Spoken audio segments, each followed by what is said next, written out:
Politics. It's ugly, petty, revolting. Now, sometimes you might be tempted to participate.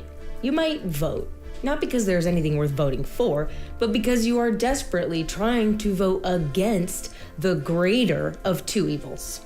But when you vote for the lesser of two evils, you're still voting for evil. And you know it.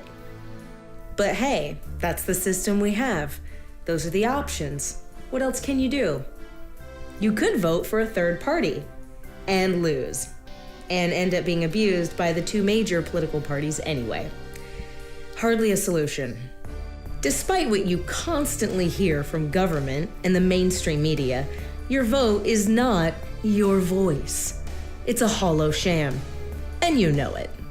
The establishment gives you a couple of power-happy, opportunistic crooks to choose from, and after you pick one, they tell you that you consented to whatever happens after that. Americans may laugh at those countries which have elections, but where there's only one corrupt megalomaniac on the ballot. But putting two corrupt megalomaniacs on the ballot isn't any better. No, you're not free.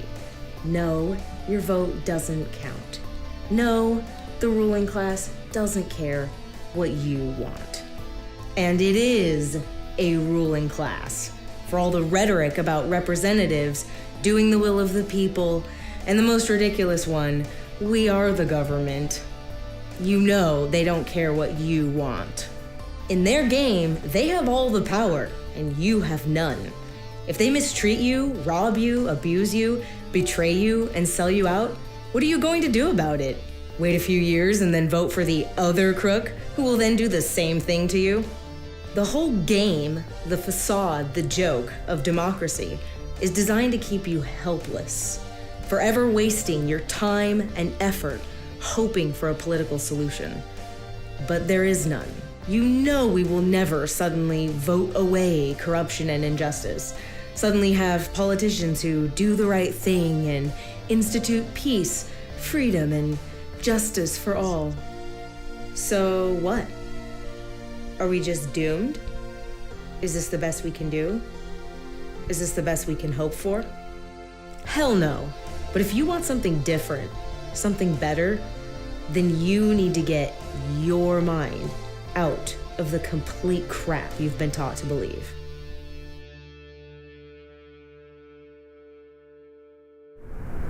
The truth is, you own yourself. No one has a right to your life, your body, your time and energy, or the fruits of your labor without your consent. Of course, if someone commits aggression against you, trying to assault or rob you, you have the right to defend yourself. But you do not have the right to be the aggressor, the one who starts a fight. This is called the non-aggression principle, and even if you've never heard it called that, most of us learned this when we were little children. Don't hurt people, and don't take their stuff. Simple. So far, all of this may seem pretty obvious, and you're probably thinking, well, who would disagree with that? It's how most people think and act in their day-to-day lives. However, while most people understand the concepts of live and let live and peaceful coexistence, almost everyone has been taught to believe that there's an exception when it comes to politics and government. We've been taught that so-called lawmakers and law enforcers have the right to do things that the rest of us don't, that it's legitimate and necessary for government to tax and control you and me, even if we're not threatening or harming anyone. The truth is so easy to say, but so hard for most people to hear, because it goes against what you have heard all your life from parents, teachers, politicians, and the talking heads on TV. The truth is, no election, no constitution, no political ritual, nothing can give anyone the moral right to rule. They have no right to rule you, and you have no obligation to obey. The beast that calls itself government is merely made up of people. Just people. They have no special virtues. They have no special wisdom. And they have no special rights. In fact, those that gravitate towards positions of power are some of the worst people in the world, and the last people you should listen to or obey. They call their commands law, and they call their extortion taxes, and they tell you that disobeying, breaking the law, makes you a bad person. As if disobeying the arbitrary crap issued by a bunch of crooked politicians is the equivalent of disobeying the commands of the gods. So, do you feel shame and guilt if you break the law?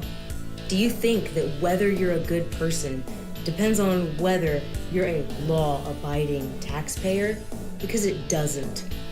Obviously, you shouldn't steal stuff, assault people, and things like that. But it's not because somebody wrote a law about it. It's because those things are inherently wrong. And when using violence against non-violent people becomes legal and is carried out by agents of government, it's still wrong. You can call it taxation, or law enforcement, or national defense, but committing aggression against another is still immoral.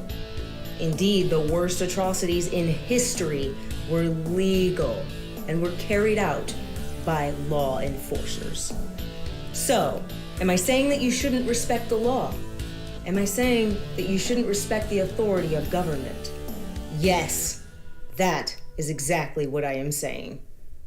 Do you really want to let a bunch of politicians tell you what is right and wrong instead of using your own moral compass, your conscience? Why would you let some of the worst people in the world tell you what you should and shouldn't do? You have a mind, you have a heart. Use them. Because if you think and talk and act as if they have the right to rule you and everyone else, if you think and talk and act as if we all have an obligation to pay tribute to these crooks and obey their every whim, if you look down on those who try to avoid being robbed and who do things which are peaceful but illegal, if you vote and beg to have politicians robbing and controlling your fellow man, then you are enabling and empowering your own abusers and giving your blessing to your own victimization and the victimization of everyone else around you. Stop acting as an accomplice to liars and crooks, thugs and thieves. We are taught that if government wasn't dominating and controlling us, we would all behave like stupid, violent animals. As if a peaceful society is only possible because of the benevolence and wisdom of politicians. That's not just a lie, it's a ridiculous lie.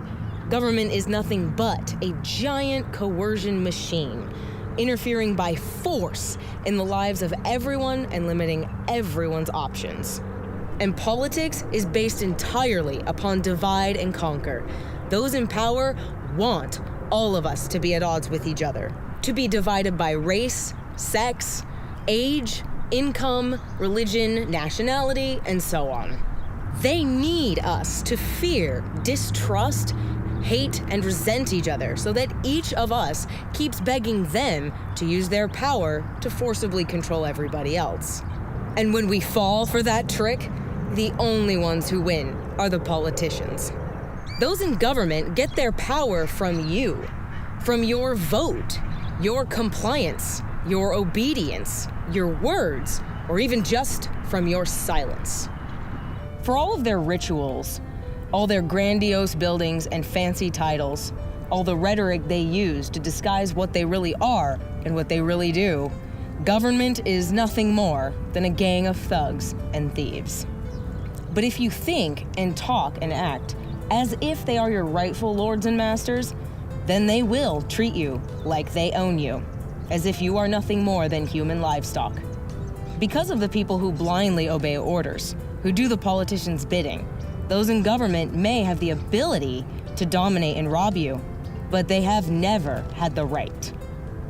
It all comes down to the notion of authority, the idea that it is legitimate and righteous for a small group of people to forcibly extort and control everyone else. It's something we were all taught, and something that most people blindly believe and repeat without question, but it's still provably false, and in fact, insane. Civilized society does not require political power. In fact, true cooperation and peaceful coexistence require the absence of political power. Yes, I realize this goes against pretty much everything you have heard and everything you've been taught to believe, but it is the absolute truth. If you want clear, indisputable proof, then read The Most Dangerous Superstition by Larkin Rose. It will change the way you see the world by showing you the world as it really is.